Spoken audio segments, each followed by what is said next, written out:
Good afternoon. We want to thank you all for being here this afternoon to be here for our accountability media briefing for 2023-24. We have with us Superintendent Dr. Whitney Oakley and our interim Chief of Staff, Dr. Sonia Stevens.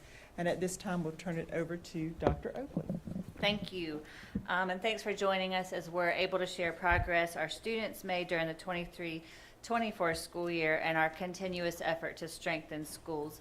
The purpose today is to provide a comprehensive review of the GCS academic progress over the past year, and we'll do that in alignment with our strategic direction focus areas.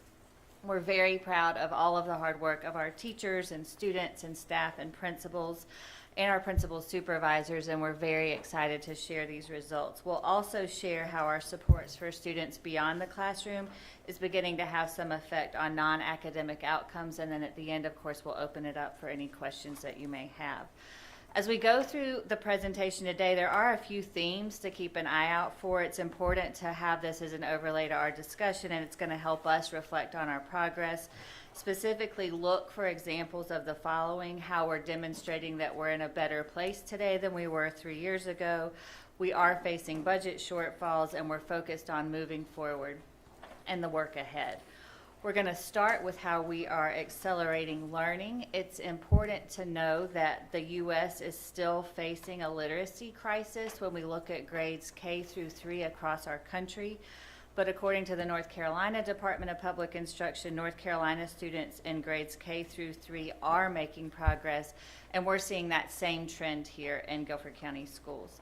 When we look at early literacy data, and that's from the Dynamic Indicators of Basic Early Literacy Skills, also known as DIBELS, we know that at the beginning of the 23-24 school year, about 50% of students in grades K through 3 started the year behind. However, those numbers were reversed, and by the end of the year, more students tested at or above the benchmark, which you can see there in that darker colored bar. When we compared the beginning of the year results, as you see on the graph, every single student group had double digits percentage point increases in those early literacy skills. Dr. Stevens is now going to talk a little bit about our accountability report, beginning with our overall proficiency progress. Thank you, Dr. Oakley. As we look at the 23-24 performance composite results, I want to remind you that the performance composite is the percent proficient on all tests and grade levels combined. As we look at the overall performance composites from the state-required EOG and EOC assessments, we had 77 schools increase their performance composites compared to the 22-23 school year, or remained higher than 95%.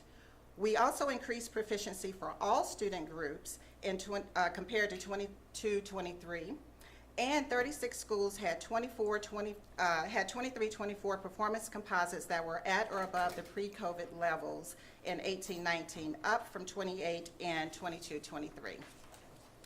Overall, our students are making steady progress since the pandemic disrupted the way kids learn. Next, I will share with you the EOG test results. We are excited to celebrate our progress in math because when compared to 22-23, the math proficiency at grades 3 through 8 increased for each student group except English learners and at every grade level. Additionally, there were 62 schools whose math proficiency improved, and 6 middle schools had increases greater than 25 percentage points on the grade 8 Math 1 EOC. Our math recovery efforts are continuing to show positive change. When compared to the state, we are recovering at a faster rate in math grades 3 through 8 for all students and by all student groups. And our students with disabilities and economically disadvantaged students are doing better than what they did in 2018-19. When reading this graph, the shorter line is better than the longer line, and an indication of faster recovery because the goal is to get to 0 or higher, which is the marker for the difference in performance compared to the 2018-19 pre-pandemic school year. When examining our EOG reading results by school, grade level, and student groups, We also had increases and lots of areas to celebrate. We saw an increase overall at grades 3, 5, and 6. Grade 3 reading had the largest increase among all the grades. We also had 51 schools increase their reading proficiency compared to 22-23, including 37 elementary schools, 12 middle schools, and 2 of our specialty schools. When examining our EOG science results by school, grade level, and student groups, we saw an increase in grade 5 science overall and for all student groups with the exception of our Hispanic and EL students. We also had 41 elementary schools increase or remain above 95% on the grade 5 science EOG. And 11 middle schools increased their grade 8 science EOG proficiency or remained above 95%. Next up, we have the EOC assessment results. We increased proficiency across 3 out of the 4 EOC assessments. These included high school math 1, math 3, and biology. All student groups, including English learners and students with disabilities, increased proficiency in both math 1 and math 3 in 23-24. Here, the gray bar represents the 18-19 school year or the pre-pandemic year, and the 23-24 year is in blue. You can see the increases for all but one of the EOCs compared to 22-23. Math 3 had the largest increase in proficiency for 23-24 compared to the other EOC assessments and continues to surpass the pre-pandemic rates. English 2 was the only EOC that had a small decline. As a reminder, the current weighting for calculating school performance grades, or SPG, is still at 80% achievement and 20% growth. We have mentioned for years that this weighting is not balanced, and the Department of Public Instruction and the North Carolina General Assembly are still working on revisions to address the imbalance in this model. They are revising the state's accountability measures to align more with the whole child and workforce development skills. Academic growth indicates the progress students in the school made over the previous year. The standard is roughly equivalent to a year's worth of expected growth for a year of instruction students experience during a typical school year. Growth is reported for each school as exceeded, met, or not met, and is reported in EVAS, which stands for Education Value Added Assessment System, and is the value added tool that was adopted by North Carolina. For 23-24, GCS had 92 schools that met or exceeded growth, which is more schools than in 2018-19, pre-pandemic, and an increase of 17 schools compared to the 22-23 school year. The number of students not meeting growth has steadily declined. We dropped from 55 schools in 21-22 to 40 schools in 22-23 to 23 schools in 23-24, which is close to a 50% decline. Despite the imbalanced school grading model, we made progress this past school year. Our school performance grades improved, with a net of 10 schools moving out of the F designation and a net of 2 schools earning an A. The steady progress we are seeing in proficiency and growth is reflected in the school performance grades. As I mentioned earlier, NCDPI and the North Carolina General Assembly are continuing to work on a revision to the accountability model. In the latest release of the revised plan shared in May of 2024, the model was proposed to change from 80% performance to 20% growth to 50% performance, 30% growth, and 20% of other factors which are still being determined. We expect to learn more about the final changes to the accountability model during this school year. In North Carolina, a school is designated as low performing if it receives a performance grade of D or F and does not exceed expected growth. This year, we had 7 schools that moved out of the low performance status. And in fact, for the past 3 years, the number of low performance schools has decreased. We declined from 59 schools, or 50.8%, in 21-22 to 51 schools, or 44.3% in 22-23, to 44 schools, or 37.6% in 23-24. That's a 13.2% drop when compared to the 21-22 school year. We are making progress. I will now share the four-year cohort graduation rate. Following the national trend, GCS saw an increase in the cohort graduation rate in 23-24, reaching a record level of 92.2, which indicates we are moving in the right direction. Every student group increased its graduation rate compared to the 22-23 school year, and Black and Hispanic students, in addition to students with disabilities and English learners, marked the highest graduation rate that GCS has ever seen. We are happy to report that GCS had 10 schools with a graduation rate of 100%, and 12 of our schools had graduation rates of 90% or higher. And for most of the past 10 years, GCS has consistently had a higher graduation rate than the state and other large districts in North Carolina, and that trend continues. Our rate of 92.2 is higher than the state's rate of 86.9, as well as all the other large districts in North Carolina. We're continuing with strategies for increasing graduation rates, including learning hubs, which provide meals, transportation, and flexible schedules in all of our comprehensive high schools. Our student attendance recovery efforts include principals, school counselors, school social workers, interpreters, and teachers canvassing neighborhoods to recover students who are not attending schools. We need all of our students in school. We will continue to offer a fifth quarter beyond the traditional school year for students failing a course, giving them the opportunity to improve to a passing grade in order to meet graduation requirements.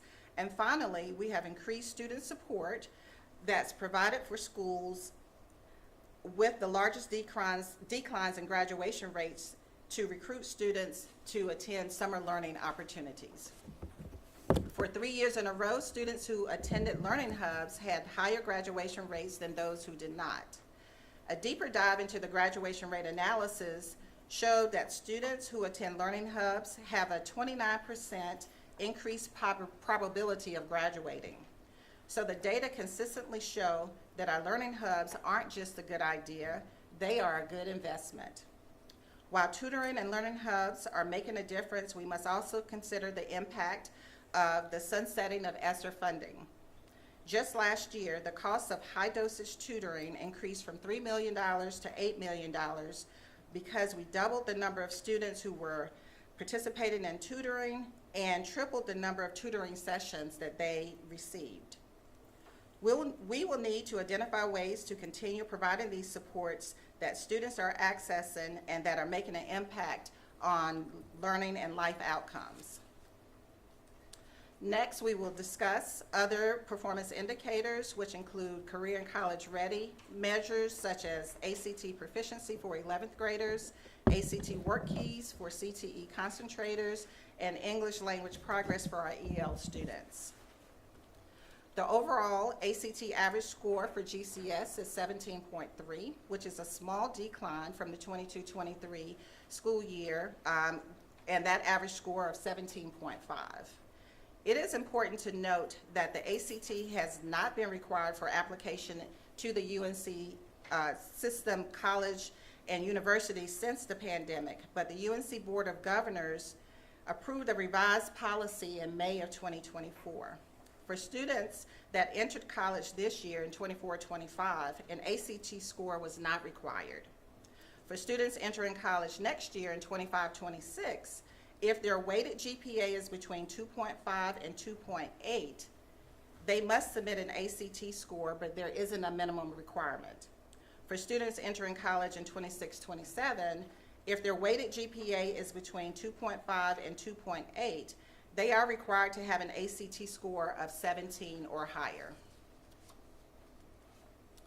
All 12th grade CTE concentrators take the ACT Work Keys assessment in an effort to earn the ACT Work Keys National Career Readiness Certificate, which is an assessment GCS-based credential issued at 4 levels: platinum, gold, silver, and bronze.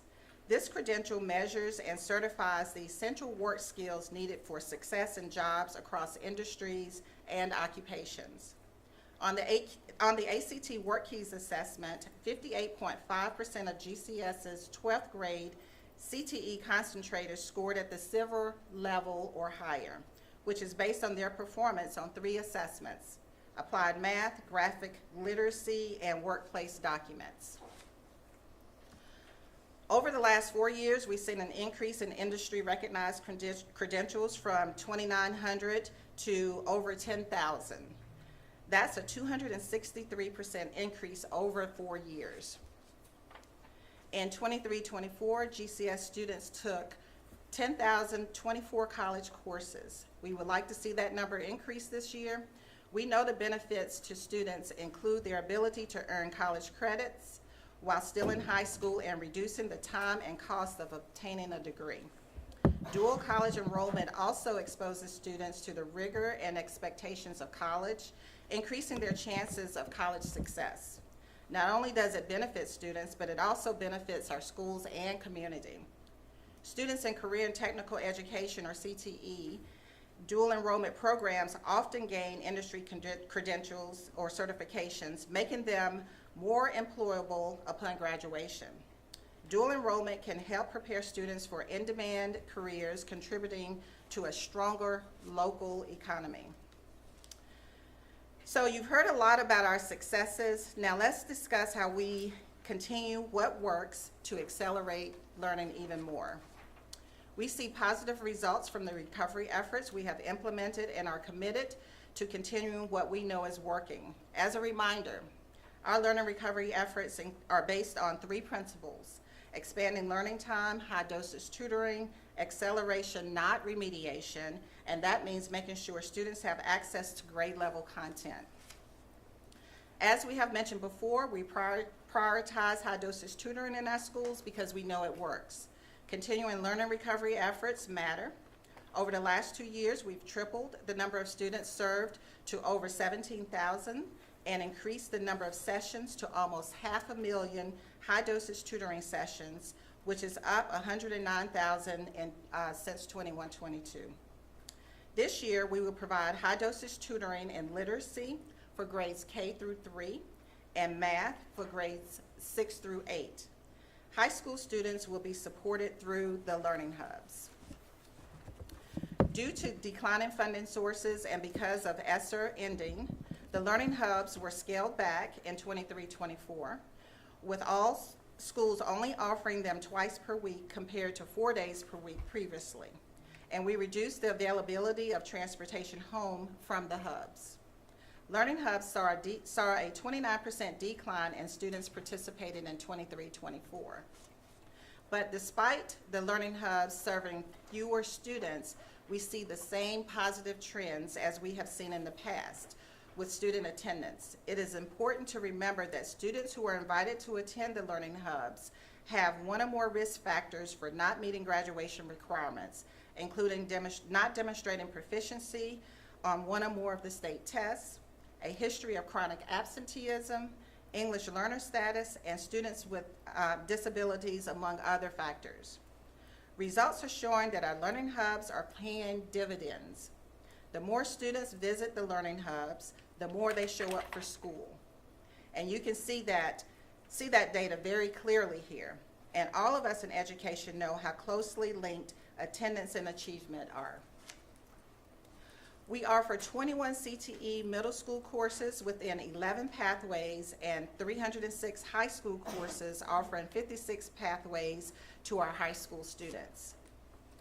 We are committed to providing career and technical education to all of our students in every middle school and high school and beyond, with 67 pathways offered.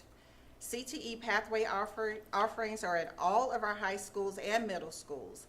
And last year, almost 25,000 students in middle schools and high schools participated in CTE.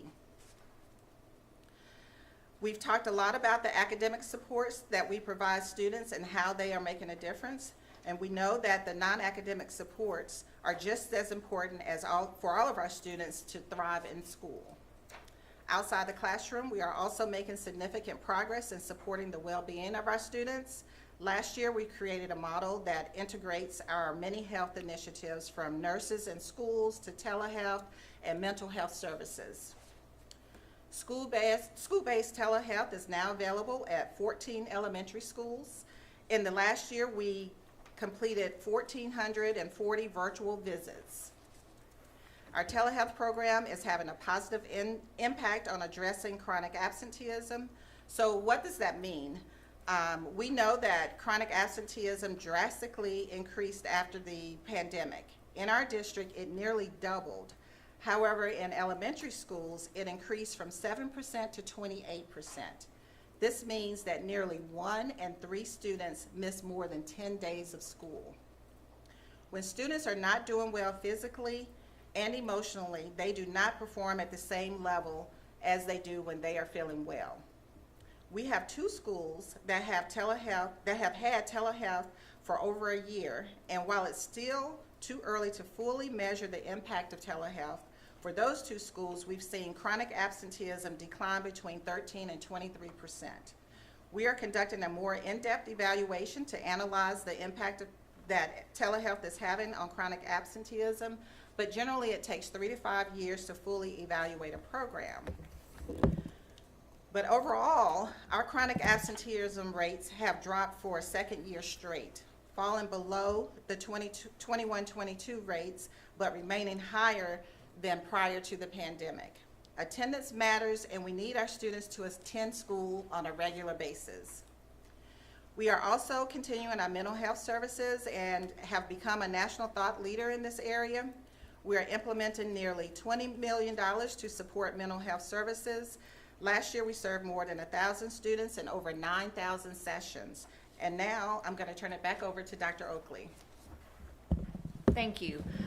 Lots happening, lots of good progress in many areas, but at the same time, it's important to take note of the big challenges that we also have ahead of us. Guilford County Schools, like other urban districts across the country, has seen a downward trend in student enrollment for the last several years, and that's been exacerbated by the pandemic. So we're continuing to follow that trend.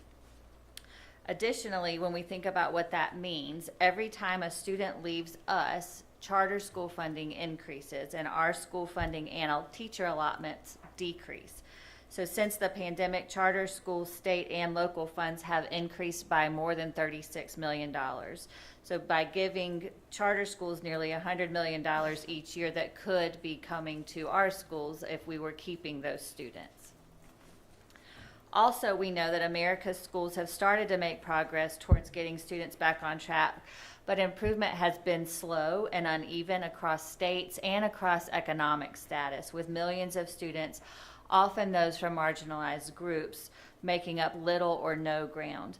Nationally, students made up 1/3 of their pandemic losses in math during the past school year and 1/4 of the losses in reading, according to the National Education Recovery Scorecard, and that's through an analysis of both state and national test scores by researchers at Harvard and Stanford. We're facing those same challenges here in GCS, and while we're making progress, it's slow, and sometimes it's inconsistent when you look at different grade levels. Additionally, there continues to be an achievement gap between students of color and their white peers, and with students with disabilities and their English learner student groups. We talked a little bit about chronic absenteeism earlier, but we are seeing slight declines in chronic absenteeism rates, but we are still concerned that close to 1/3 of our students are missing 10 or more days of school. When students miss that many days, it becomes very challenging to make sure that they get the instruction that they missed. So we want students to be in school to receive the instruction that's needed to make sure that we're able to achieve that academic success. Challenge 4, of course, is concentrated poverty. This is evident when we compare the number and the percent of schools in the largest North Carolina districts that were approved to participate in the Community Eligibility Provision, or CEP program, for the 24-25 school year. So just a point of comparison, Wake County Schools has 6% designated CEP schools, and Charlotte-Mecklenburg has 61%. compared to our rate of 74% community eligibility provision schools here in Guilford.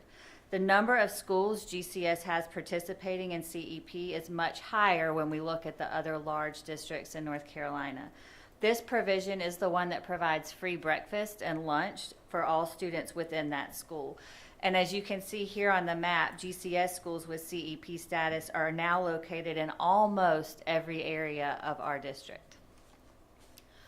And while our 24 accountability results are compared with other large districts in North Carolina frequently, the playing field is not the same when you take poverty into account and the poverty that our families continue to face.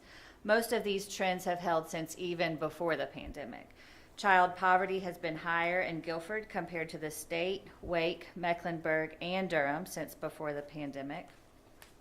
Food insecurity was higher in Guilford compared to Wake, Mecklenburg, Forsyth, and Durham since before the pandemic, and Guilford had lower food insecurity than the state in 1819. Median family income has also been lower than the state, Wake, Mecklenburg, and Durham since before the pandemic, and remains around $59,000. The percent of residents with a bachelor's degree has also been lower than Wake, Mecklenburg, and Durham since before the pandemic, and remains around 37%. And of course, a challenge that we're all familiar with is the sunset of the ESSER funds. And so we are continuing to prioritize funding to continue the proven interventions that we've talked a little bit about that we know are working, including the high dosage tutoring and the learning hubs, caring for the whole child by making sure we provide access to mental health services for students and staff, and investing in safety and technology in our schools, and providing updated technology in our classroom. So that's a lot of information, lots to talk about when we talk about accountability. So just a few highlights before we open up for questions. Here you see the highlights from the early literacy and the EOG assessment, so those that are taken in our elementary and our elementary and our middle schools. Math proficiency, of course, has continued to increase for every student group and grade level with the exception of English learners. And we are showing faster recovery in math than at the state level. Reading proficiency increased at all grade levels and for Black students, students with disabilities, and our English learners. And all of our high school EOCs had those overall proficiency increases. We're very proud of the students, teachers, school, and district leaders who have worked very, very hard to help students perform on grade level and to improve their growth. We're also excited that the 23-24 cohort graduation rate is 92.2%, which is the highest that our district has seen. And many of those graduates took at least one college course, earned a CTE credential, and/or met the UNC system minimum GPA requirement. Our commitment, though, remains the same, and that is to accelerate learning for all students, to recruit and retain and reward our staff members, particularly those who work directly with our students, but also the staff that we need to just keep our district running on a daily basis, to maintain safe and healthy schools, including mental health supports for students, which are desperately needed, and then, of course, to prepare students for the world after they cross the graduation stage. So as we look ahead, we know that we're doing better than we were 3 years ago. We know we have the highest graduation rate in the history of the district. We know we had a 13+ percentage point decline in our low performing schools. 1/3 of our schools are performing at or above where they were pre-pandemic. We had 2,528 more industry recognized credentials earned this year compared to just last year. We know that our students took over 10,000 college courses last year. We also know we're facing budget shortfalls in the midst of this, despite the lack of increases in the local teacher supplement over the last 2 years and the lack of increases in the state teacher supplement for 3 years in a row. Teachers are working very hard and continue to show progress academically for students. Despite the state removing all the guardrails for private school vouchers, many of them are religious private schools and charter schools, and those are continuing to take money away from public schools. We're still here serving all students in Guilford County. Despite our wages trailing behind private industry wages, our employees continue to show up for kids. They pick them up, they take them home, they feed them sometimes the only meals that they will get during the day, and they prepare the building so that students can focus. So our staff continues to show up for kids, and we know we have to keep pressing forward. So we made significant progress, but we're not there in all areas yet. We know that if parents send their students to school, that they will learn. The data shows that students are working hard and they are showing progress across grade spans. But we do have to make sure that we have the teachers and the frontline workers who play such a critical role in supporting our students and who show up for work. Every day, teachers and frontline workers at our local public schools prepare our students to succeed in life despite the challenges that we saw based on the pandemic, from learning loss to school safety to mental health. And we know that educators do that simply because they care. It's what they chose to do. And that's why it's really important for our community to inform itself on the upcoming sales tax referendum for our local school teachers and frontline workers. So you'll see either a vote for or against increasing the local sales tax by 0.25% or a fraction of a penny. If the sales tax passes, the Board of County Commissioners have passed a resolution promising to use the additional revenue to increase pay for our teachers and our frontline workers. And you may want to know, like, what does that mean? What's the impact of that? So if you think about the fraction of a penny tax amount, it would equal about 5 pennies on a $20 purchase. So with the tax increase, a pizza that would cost $20 would now cost $20.05. Many of our surrounding counties, including Forsyth, Davidson, Randolph, and Rockingham, have already passed a very similar tax referendum. The proposed fraction of a penny sales tax does not include everyday items like gas and prescriptions and groceries. It does apply to visitors, which is important to remember. So that would be all the people that come to Guilford County to do things like the furniture market, the Tanger Center, sporting events, the Wyndham Championship, concerts.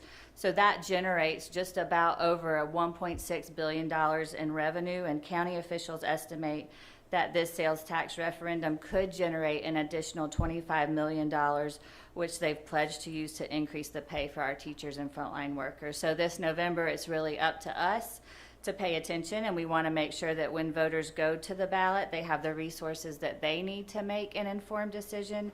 And for more information about that sales tax referendum for teachers and frontline workers, you can visit gcsnc.com/sales tax. And with that, we'll open it up for a few questions. And Gabby has the mic.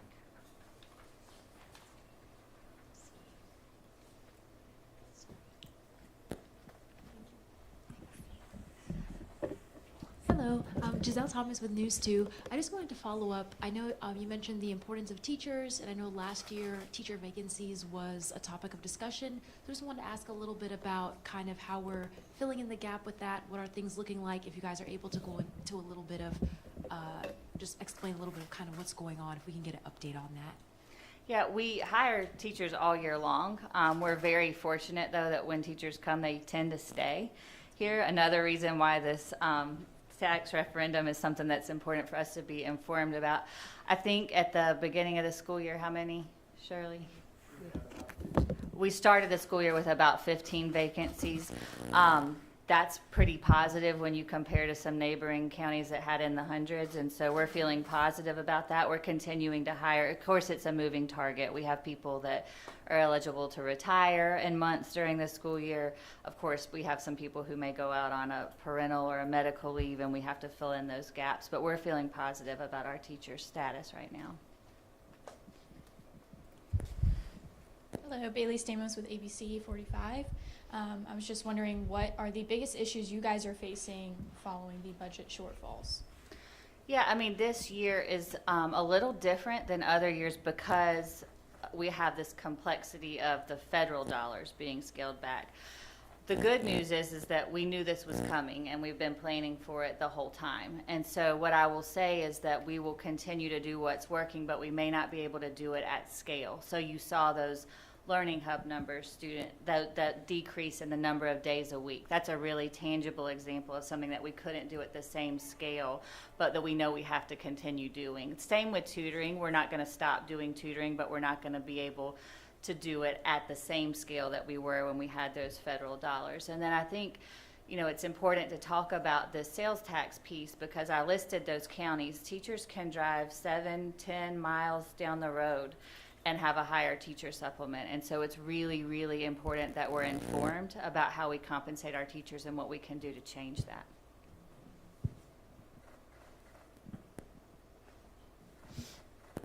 Elijah, Fox 8.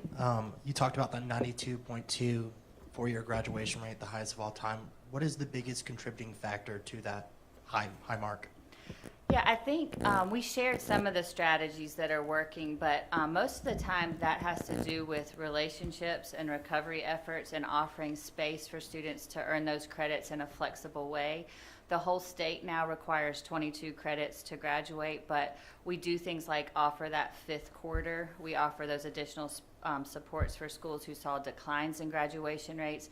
But it's really boots on the ground. It's going to knocking on doors and finding students. It's possible that they've taken on a job, and we need to help them with a flexible schedule to be able to meet those graduation requirements. So I think it's treating students as individuals and helping the system fit the student needs than pushing the student into the system.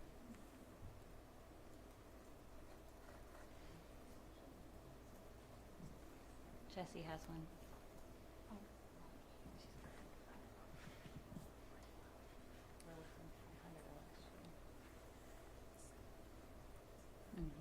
I'm due to here, I guess, if it's all right.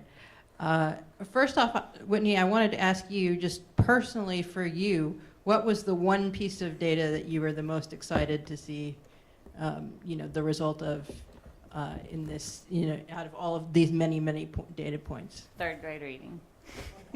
Okay, tell me about that.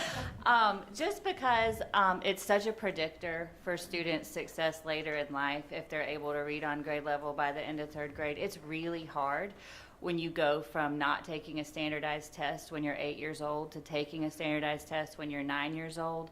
And I think some of the most important work that we can do is filling in those foundational reading gaps, and that's been work that I've been committed to doing since I got here a long time ago. And I just think that third grade reading is a predictor for your later wage earnings when you graduate from high school, how much money you make. And so every piece of data is important to celebrate, but that one means a lot for what's left in life for students.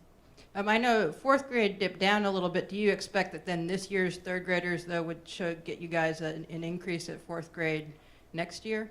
I'm hopeful. I think it's important to remember that this year's fourth graders were in kindergarten at home on the computer. And so when we think about the cohorts of students and as they progress through, when they were learning remotely is going to impact those data pieces. So I don't have a crystal ball. I don't know. I think we're doing a lot of good work in the literacy space, and we need to stay the course and fill in those foundational skill gaps and continue to focus tutoring efforts in early literacy, because that's where we're seeing some of those things pay off. But I don't know. I'm hopeful that we'll continue to see a trend by cohort, so that if the first graders are seeing progress, they see that same progress when they're in second grade. It's hard to compare across cohorts simply because of how differently kids experience that remote learning period and for how long. Do you have a sense with English 2 kind of what was going on? Because I think mostly you guys went in the same direction as the state, and that was sort of the only one that jumped out to me as going the other way. Yeah. Not yet. I think we will as we're talking to colleagues about it, because the state embargoed the data till this morning. We haven't had a whole lot of chance to call and ask others, but I do know that we saw very similar dips to trend, and I don't know the root cause of that yet, but I expect as we get around the table and talk to other districts like ours, we may learn more.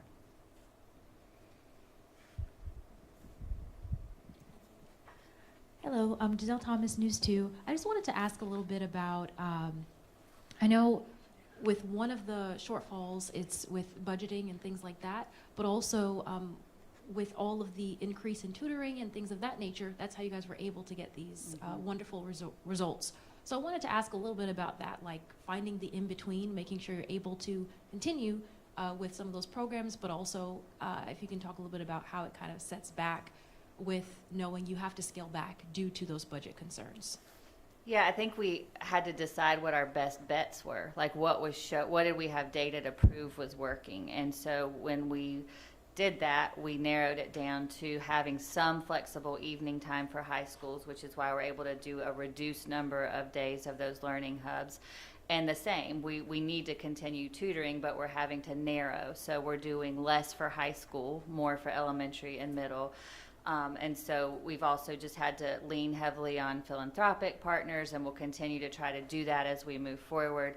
I really believe, though, that those are two things, like flexible evening options for high school students and tutoring to target skill gaps. That's not going to be done this year either. You know what I mean? So I think that we have to think about the long road ahead, and that part of these things should probably just become a part of the fabric of what we do every day, and not something that are on a chopping block every year. And I just have one last follow-up to, it was just with the absentee, Mm-hmm. sorry, The chronic absentee. absenteeism. I want to make sure I was saying that correctly. Mm-hmm. Okay, so I know that was also an issue last year, and it sounds like it's continuing now. You guys have said several times, telling parents, please bring your kids to school. Within the past year, have you guys been able to kind of identify what has contributed to that, since now we're still, of course, after pandemic times, but just kind of figuring out what that misconnection was or what that gap was? Yeah, it's not just here. And I can tell you that the data says, more parents are working remotely, and so sometimes it's just easier to stay home. I think the whole country has seen since the pandemic that there's just an increase in that. It's just sometimes it's because we were able to access our stuff on a computer, I'll just not go today. I also think that these mental health challenges are real, and I think that destigmatizing that and offering access in school buildings is really, really important. But the easier that we can make it for families to get the services they need in school, the more likely that we'll be able to address this chronic absenteeism. But it doesn't matter how wonderful the teacher is or how strong the instructional resource is if we don't have the students in the seats to teach them. Yeah, I want to ask, what specific programs or initiatives is due to the increase in math and reading scores from last year? What's really helping out with that? Yeah, I think it's high quality instruction and access to grade level instruction, and making sure that we don't leave it to chance. And so we've spent a lot of time and resources in this district over several years implementing high quality resources so that there's a guaranteed viable curriculum in literacy and math, whether you go to school in the northern part, the southern part, the southeastern, or the western part of the county. And I think we're starting to see that pay off at scale, and we're starting to see kind of that rise in the areas of literacy and math. But teachers are also working very hard at refining their skill set, and then we're addressing those individual skill gaps by implementing things such as the tutoring, so that students are able to get that kind of targeted support they need. I think while it's important to celebrate the increases, we still have a long way to go. We want all students to be able to say that they're proficient in reading and math, and so we have to keep going until we get to that place. This is kind of a two-parter. Southwest Elementary had the highest increase. It went from a C grade to a B grade, 20 points. In Fairview, the lowest, I guess, negative, from B to a D. What was the reason behind the high increase and the reason possibly behind the low decrease or high decrease? So I'm not sure the Southwest data is accurate. Ferndale is our school that had the highest growth. So I'm not sure what data source you're on, so I'm a little scared to answer the question. Okay. Happy to do that afterwards if we can look at the source. Yeah. This is the last question. Okay, thank you.